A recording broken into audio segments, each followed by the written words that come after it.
There was a lot of worry at the time that it would be sort of a loss of citizen engagement in government because those boards wouldn't have the responsibility of hiring people. I think it's proven successful, but there are still people around who kind of want the old days back.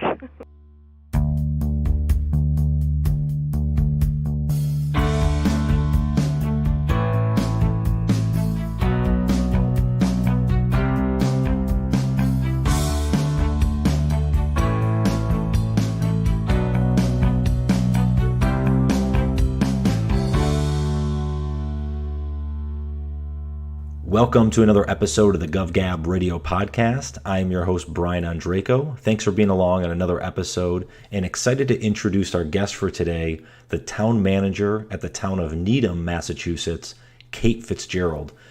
Had a wonderful conversation with Kate with all of her years of experience moving up the ranks at the town and now had been a town manager for the last several years. It was really interesting to talk with her on a variety of different things, how she interacts with the council.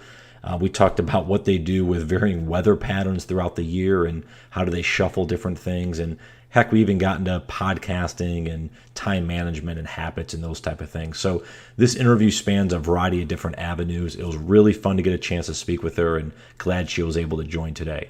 So without further ado, let's jump into the chat today with Kate Fitzgerald. Kate, welcome to the podcast. Thanks for joining today. Thanks for inviting me. Yeah, I'm excited to chat with you, learn a little bit more about the town there, as well as your journey. And that's actually where I want to start because, when I talk with a variety of different, leadership roles from different communities around the country, sometimes with mayors, right, they're doing a short term. Maybe they've done some, on the council before, some committees. You've kind of dedicated your life to the public sector, right? So Yes. I'm curious to start off, why was that important for you? Was that something growing up you were always involved in or something that changed as you kind of got older? Can you start sharing that? And then we'll kind of go on some tangents from there. Absolutely. So you might find this interesting, Brian, that as an 11-year-old, I had a paper route. And I know you did too. And so I spent a lot of time on the paper route. And the DPW folks from my town put up a replacement street sign on my street, and it was spelled wrong. So I live on Lindbergh Road, and it was named after Charles Lindbergh, and they left off the H.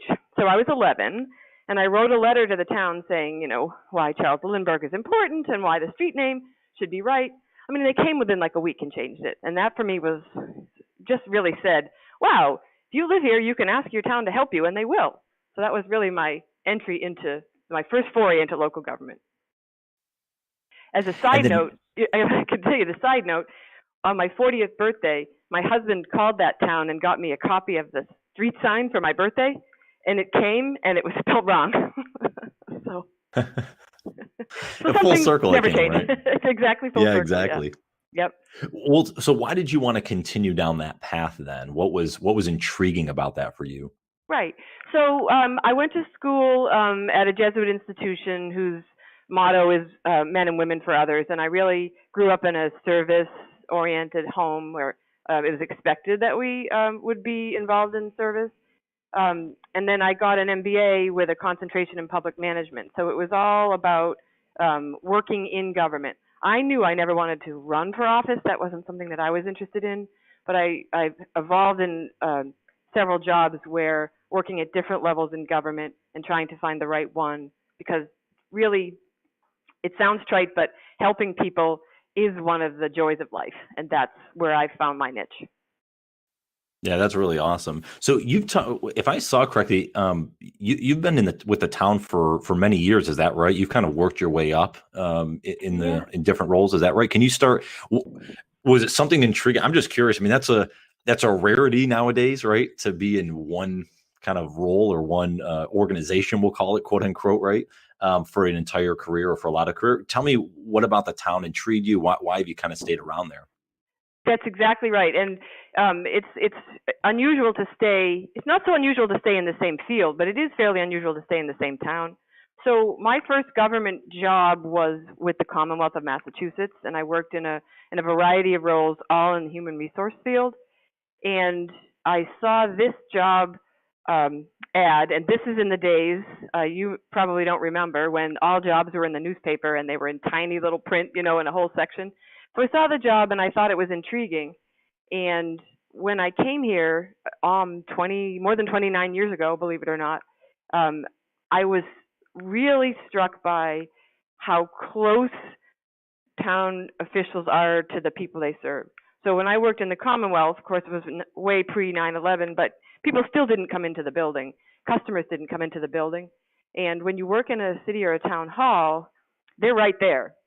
I mean, if you ask any city or town administrator or town manager if they've ever been followed into the restroom by somebody who wanted to ask them a question, they'd all say yes. So it's very local, and it really gives such an opportunity to be able to hear people's issues and try to respond to them on an individual basis, as opposed to setting more sort of statewide policy.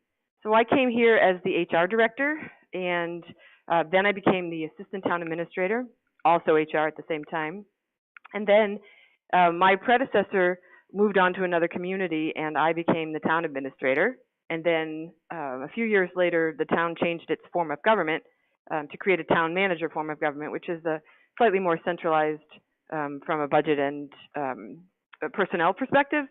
So I became the town's first town manager, and so we've only had one town manager, and we've only been a woman. So that's kind of a big deal for us. That's really interesting. And for the folks that maybe don't know about the different forms of government stuff, can you share, like, one, how did that impact going and changing that? Was that like most people didn't even know or care about that? Or was that like a big kind of ruffle some feathers in the town? Oh, I would say it's a big change, and it may seem very unusual if you work in a city council, city manager form of government, and that's always been there.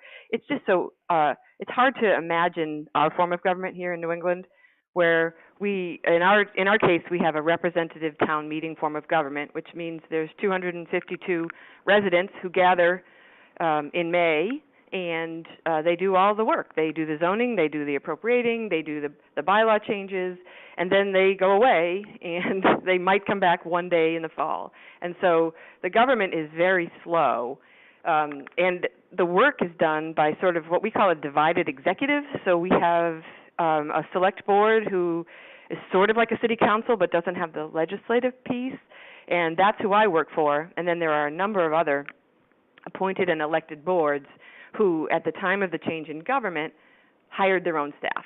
So the library trustees hired the library director, the Park and Rec Commission hired the Park and Rec Commissioner, those kinds of things.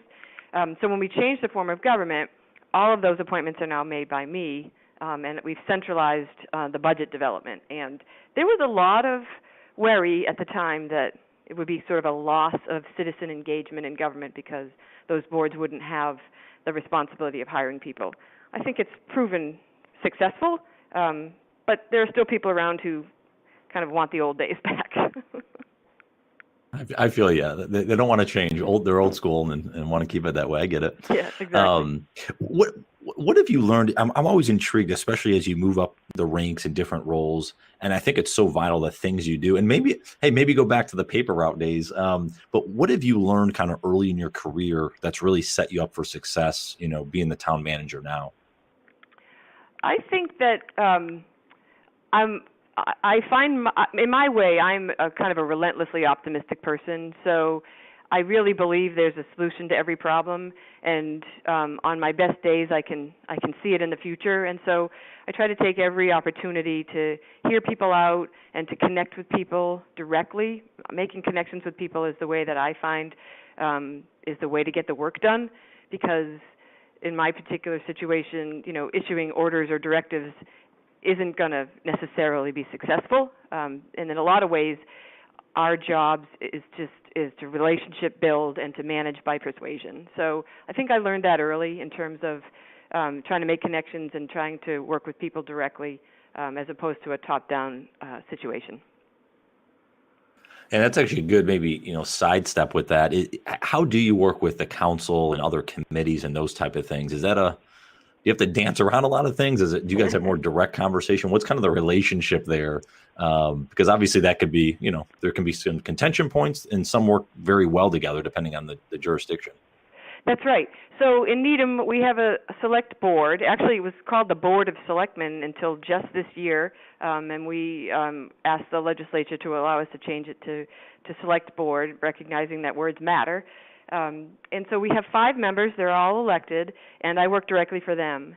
And I think there's probably not a day goes by that I don't speak to 1 or 2 of them, and just to get feedback and concerns that they see out in the community or that people ask them about. I think the most successful board manager relations have the highest level of communication and remembering to treat each member equally in terms of the communication, so that if there's something information that you've passed on to one, just make a huge effort to get that information to everybody else.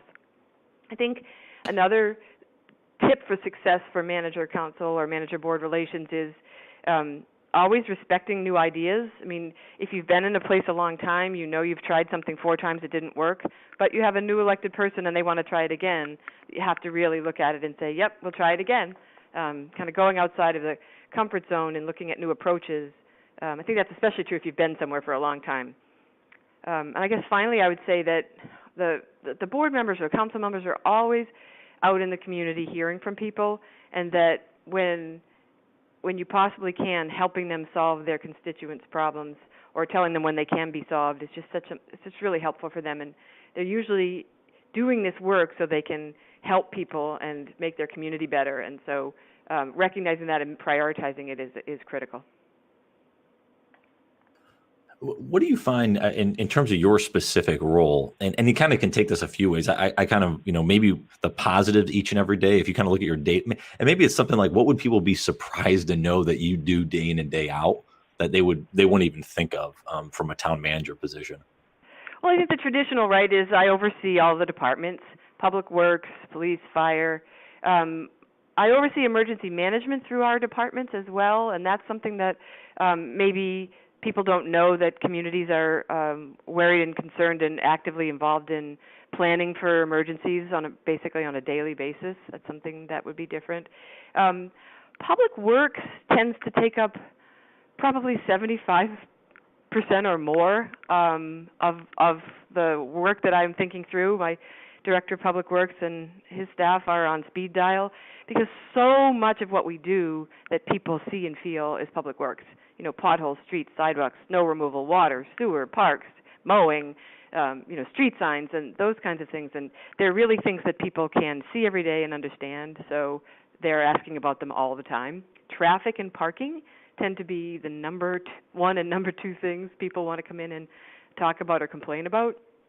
And I think maybe something people wouldn't expect is that our office here, we tend to end up being the default place where special events go. So we run a lot of special events in town, and we had recently a Needham resident, Allie Raisman, who won gold in 2 Olympics, and we had 2 major community events in order to celebrate her. And we have a hometown hero, astronaut Sunita Williams, and so you end up not knowing anything about NASA and then communicating with them. So it's a little bit of a different thing every day. I'm wondering if you can share, and this is more curiosity on my point, but maybe other folks have this as well, because I come from a small town, upstate New York. Some people may know Endicott. But you get, obviously, with the varying weather conditions throughout the year, especially obviously the wintertime and the unknowns, how do you guys properly plan for that? And obviously you only can plan so much, but from a budgeting standpoint, from a being able to know, hey, what patterns, like what do you guys look at to try to get ahead of some of those conditions if you can at all? That's a great question. We have a very sophisticated snow operations. I mean, we've had it for years, because it's really, the old joke is that that's what gets mayors unelected, right, is snow and potholes or trash pickup. But it's evolved. We have a very strong map of the community. We have a mix of employees and contracted services who provide it. And some of our new generation managers have really brought in technology to improve snow ops, and they're using technology to call in all the contractors at the same time instead of having to dial 50 people, which was in the old days, and that all of their work gets uploaded and we don't have to enter the payroll anymore. We're putting in a mesh network that might, in its next evolution, actually detect the temperature of the roadway underneath, so we'll know if we have icing emergency conditions. So strangely, technology has really improved our snow operations. In Massachusetts, you can overspend your snow and ice budget. It's the only line you can overspend. So we essentially, we know what we tend to spend every year. We put that money in a reserve fund, and if it's not needed for snow, it's sent back to the fund balance. So snow operations is a very important aspect of upstate New York and in our part of Boston here. It is something we think about all year. We have training on it. They have conferences on it. They practice it. So it is an important part of our work. What do you find from your role specific? What's the favorite part of your job? I would say the variety. Every day there's something new. I'm talking to a group this morning about a feasibility study. I'm doing a podcast. It's just there's something new every day. You really see tangible results when you're at the local level on the front line. So I can drive through town and see parks and rail trails and buildings that I've had a direct hand in being part of why they're there, and you see them every day. I think that's really fulfilling. Yeah, that's pretty cool. I mean, again, being able to do a lot of different stuff, and you don't get bored with it, right? It's not boring. What are some decisions you've made that you've been proud of, and it could be span not just the town manager role, but as you said, some prior roles even. Anything you can share that's kind of been something impactful for the town that's been important for you? Sure, I would put those in two categories. I think the thing that I've been most happy about in Needham is being part of some of our capital facility projects. And we had a school, for instance, that we couldn't rebuild on its own site, and I had a hand in actually buying a farm, and we've transformed it into a school. Another one, we just for about a decade we tried to find a place to put a center for senior center, and we just couldn't find a location. And I was part of a team that made an arrangement with the Commonwealth to share land. And so those things, most people would say, wow, that's kind of behind the scenes, but that is the kind of work that we do. And so those are things I'm very proud of. We've added, many communities add school buildings, and we have as well. But in the last decade, we've renovated our town hall in a historic renovation, and we added a brand new outdoor pool with a new building. We added the senior center, and we added another administrative building, which is really unbelievable in terms of when you think of 15 years ago, all of those things were sort of happening in one building, and now we've spread out, and we've been able to improve our services through those buildings. So that's what I see as a really big accomplishment. The other thing sort of related to work, but also to some of my personal goals, is that I was involved in the founding of the Women Leading Government chapter here in Massachusetts. And this is an organization that we're working with our state association to empower women to participate in local government and to succeed and to move up. You may know that the number of women who are running cities and towns across the country is up. It's stuck at 13% for years. It's up closer to 19% by my account, but still it's nowhere near representative. There are a lot of women in local government. Probably more than half of local government staff are women, but they're not willing to step up to the top job or to the second to their third tier jobs. And so I'm working with a lot of wonderful women here and across the country in order to take the time now to make inroads in that. Yeah, that's really neat. That's awesome. You're setting that up. What do you do you're doing a lot of different things, right? You're involved in a lot of stuff, hands in a lot of different pots. Do you have any daily habits you follow or any routines to kind of keep you structured, keep your time kind of focused on certain things? Anything you do in particular you'd share? So the assistant town manager here calls it the bedrock laptop from the Flintstones, but I have a sheet of yellow legal paper, and I have a list on that every single day. I am a list maker, and There's so much happening. If I don't write it down, I will forget it. So I make a lot of lists. I have a list just on that pad. I have a list on my Rocket book. I have Post-it notes everywhere. So I'm always trying to make sure I don't forget things by list making, and then I can use those lists to prioritize. And I use the list to set my week. I try to set next week on Friday afternoon because it really helps me get in and hit the ground running on Monday. I have long-term goals, and I sort of write those on my list to make sure I look at them a lot and trying to determine if something that I'm working on is really achieving our goals or if it's just easy. So that's why I'm working on it, try to set habits that way. And I also believe in this, it's not quite inbox zero, but it's inbox 100 for me. If I can end the week with only 100 active emails, I just feel lighter and better and able to attack the work.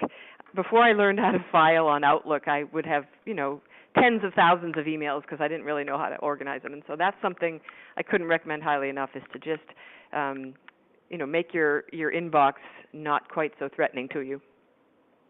I agree fully with that. I've actually taken that mentality as well. Is like I try to get almost no when an email comes in, the certain times I look at them, only keep the ones I need to, or either forward them on, delete them, answer them, and just get them out of there. So I agree with that philosophy as well. You don't feel bogged down. So exactly.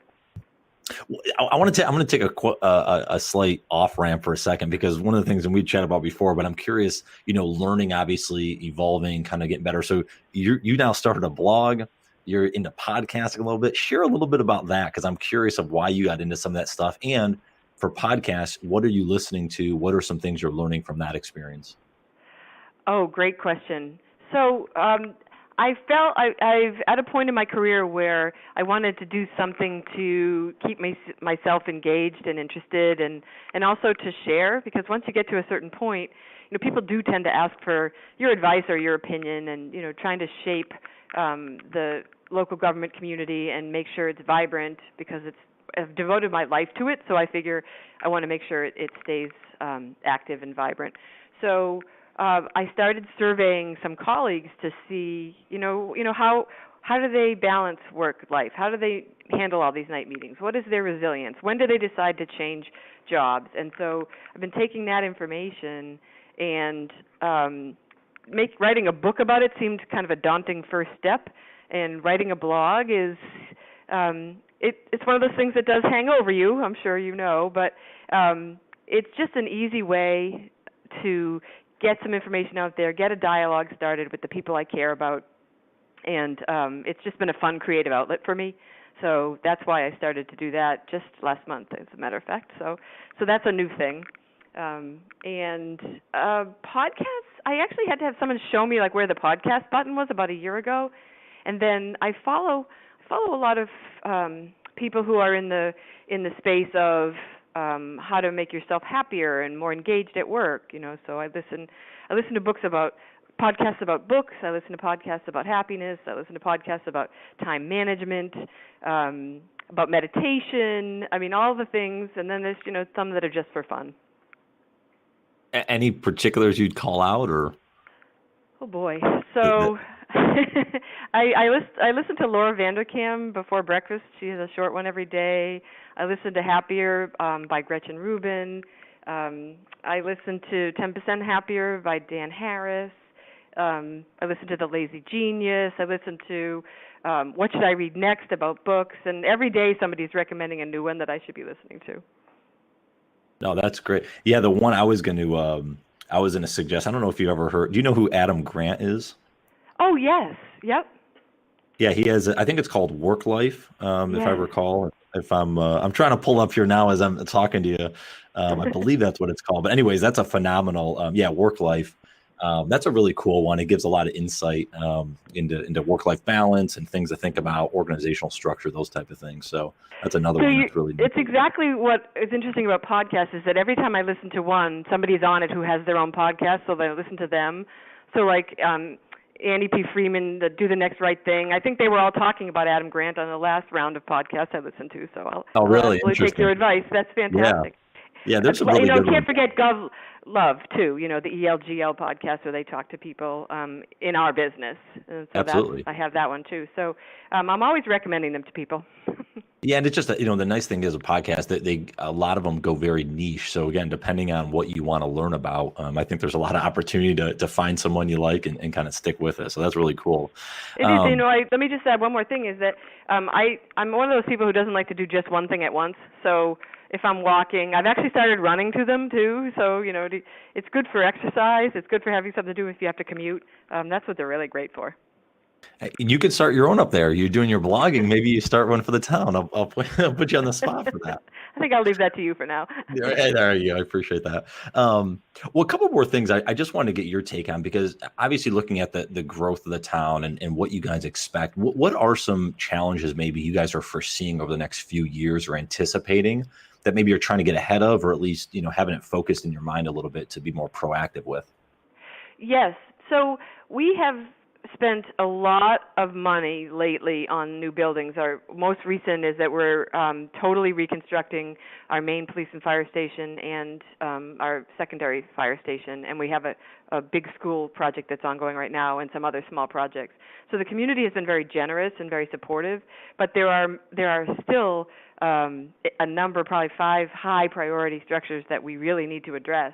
And it's going to be very hard to add anything to the tax burden that we already have out there. So it takes a lot of careful planning to try to figure out how to get those needed infrastructure projects moving when we've just done so many.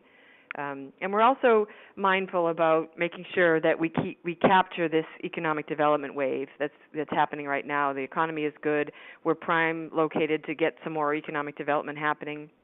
And those projects tend to relieve the tax burden for our residents. And how do you guys prioritize those things? You said, hey, there's like 5 things on the list, and who knows, maybe there's a couple other smaller ones. But how do you guys prioritize? Is it based fully on what budget's available, or is it just aging infrastructure? Like, this has to be done. There's no question about it. Can you talk a little bit about that? Sure. We have a very robust planning process. Every year we develop a 5-year capital plan. Every 7 to 10 years, we do another master plan for all of our facilities, and we map out exactly what order we want to do things, and then we plan our spending accordingly. We've had some projects where we've actually saved up some cash in order to be able to get the project going. So when you have a building that you need to do, let's say it's $7 million. One of our last buildings, we pulled together funding from all sorts of different places so that it wasn't all borrowing, so that we could get that project done. So it's tackling each project creatively, but also having a plan so that when debt falls off from some projects, the new ones are coming on, and then that's just all known. And do you get an opportunity, again, being how swamped you are with a lot of this different stuff, do you get an opportunity to talk a lot with your peers, either in the area or across the country, on what they're doing well, or maybe seeing, hey, they're not doing that this well, we should avoid that? Do you get that opportunity at all? Yes. In fact, I'm very involved in our state association, and we're a fairly small state, so we are able to have 7 to 10 formal events a year that we meet together, and it really is, the best part about it is the networking and trying to find out what is working and what isn't working. I talk to colleagues a lot, either by email or on the phone, less so on the phone than they used to be. And also participate with the International City Management Association, and I've met a lot of people that way, and so I'm able to reach out. I serve on a couple of national boards, so that's a really good way to hear what's happening in other places.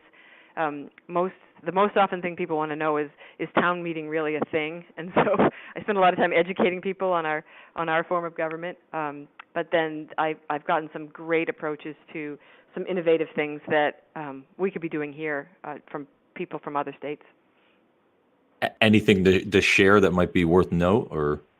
Well, we actually had a conference on innovation in April, and using technology, in fact, Dude Solutions and City, SeeClickFix, using some of these technologies to do even more interesting things. When I was at that conference, we use SeeClickFix for our work order system in Public Works, and we are implementing a Big Belly trash solution here in Needham. Big Belly headquartered and founded in Needham, I would point out. And I found out at that conference that Big Belly can actually interact with See Click Fix without a human involved, and that was such it's just a great thing to learn about, and I've been pursuing, like, well, how can we make that happen here? And I never would have known that if I hadn't been at that conference.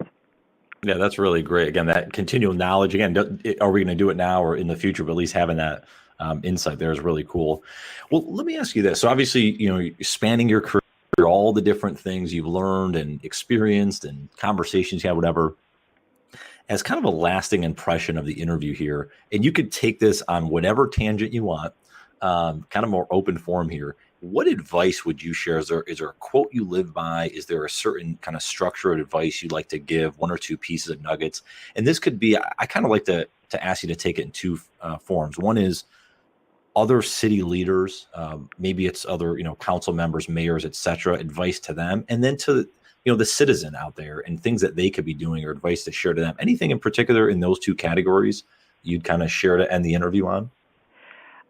Yes, I would say advice to other managers is be as upbeat as possible, listen closely to what's happening in your community, and I like to say that there's nothing that substitutes for a story. If you're trying to get something passed, it could be anything, a big initiative or a small initiative, or why you need to cut down 6 trees on this street that nobody wants cut down. What's the story about that? Give the examples of where trees have fallen down if they're dead, or that they cause the most problems in storms and that kind of thing. So using story really gets people in the community to understand what it is that we're trying to do.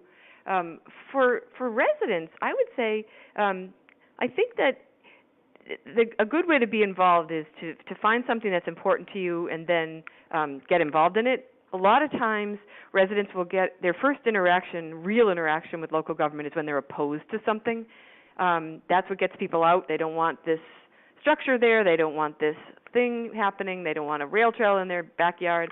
And for people, if they're opposed to something, to get out and to be open-minded for compromise, because there's always people on one or the other side of a proposal. And I think I found many people who've come out to be involved, stay involved, because then they realize how much residents can affect their own hometown by participating and volunteering, and then they stay volunteered. So I think that's the advice I would give them. That's really awesome. Kate, this has been an absolute pleasure. Really, really nice to get to talk with you, hear about your journey a little bit and some of the great things you guys are doing there in the town. So thank you so much for coming on today. Great. Thanks for having us. And Needham is a great place. Hey everyone, just one more quick thing before you run along on your day. Please head over to iTunes, leave us a quick review, give us a rating, let us know how we're doing so we can make this podcast better each and every episode, and really put out a good product here for you guys to listen in and learn a little bit more about your local communities and some of the folks that are running them. We certainly appreciate you sticking in, listening through these and providing that feedback, and hope you guys will join on the next episode. Take care and have a phenomenal day.